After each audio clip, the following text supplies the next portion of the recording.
সারা দেশের মানুষজন একজোট হয়ে এক পক্ষ হয়ে সবাই যখন দাঁড়িপাল্লার পক্ষে চলে আসছে, তখন আমরা লক্ষ্য করছি সম্ভবত বিএনপির একটা লাশ দরকার। আমরা দেখেছি শহীদ রেজাউলকে তারা হত্যা করবার পর এখানকার যুবদল নেতা সাইফুলের হত্যার ভুয়া দাবি তারা করেছেন। সম্ভবত তাদের সেই জাহাঙ্গীরনগরের কবির হত্যাকাণ্ডের মতো একটি হত্যাকাণ্ড করে শিবিরের উপর যেমন চাপিয়ে দিয়েছিল, এখন তারা হত্যাকাণ্ড করে জামাতের উপর চাপাতে চায়। দিন যত ঘনিয়ে আসবে, 12 তারিখ যত কাছাকাছি আসবে, আমরা লক্ষ্য করছি তারা একটা লাশ চায়।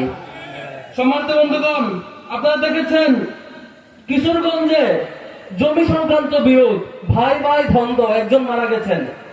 একটু পরে তারেক রহমানের উপদেষ্টা দাবি করে বসলো জামাত নাকি সে হত্যাকাণ্ড করেছে। অথচ গতকাল ছাত্রদল নেতার হাতে এক নারী খুন হয়েছে, সে কথা তারা কিন্তু মুখ লুকাতে পারে না। এরপর তারা চুপ থাকে। কোথাও একটা হত্যাকাণ্ড ঘটলে তারাই হত্যা করে, কোনোভাবে যদি প্রমাণ করা যায় তারা আমাদের উপর চাপাতে চায়। আমরা স্পষ্ট ভাষায় বলতে চাই, আমরা দেখেছি যে দল নিজেরা নিজেদের কর্মীদেরকে, নিজেরা নিজেদের নেতাকে, কমপক্ষে 300 মানুষকে তারা খুন করেছে যতদিন পর্যন্ত, তাদের কাছে আর হত্যার সার্টিফিকেট আমাদের লাগবে না। আমরা দেখেছি তারা আপনারা ঢাকায় দেখেছেন চাঁদাবাজি ইস্যুতে টাকা না আদায় করার জন্য তারা পাথর মেরে একজন ব্যবসায়ীকে তারা হত্যা করেছিল, দেখেছেন না তারা? সারা বাংলাদেশের প্রত্যেকটা মানুষের চোখে চোখে সেই দৃশ্যপট এখনো আছে। তারা এরপরও চেষ্টা করছে হত্যার দায় আমাদের উপর দেবার জন্য।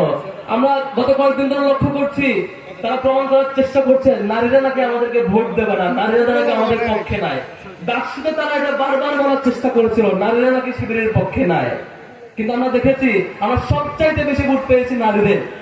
আগামীতেও দাঁড়িপাল্লার পক্ষে দেখতে পাবেন নারীরা গণজোয়ার তৈরি করবে ইনশাআল্লাহ।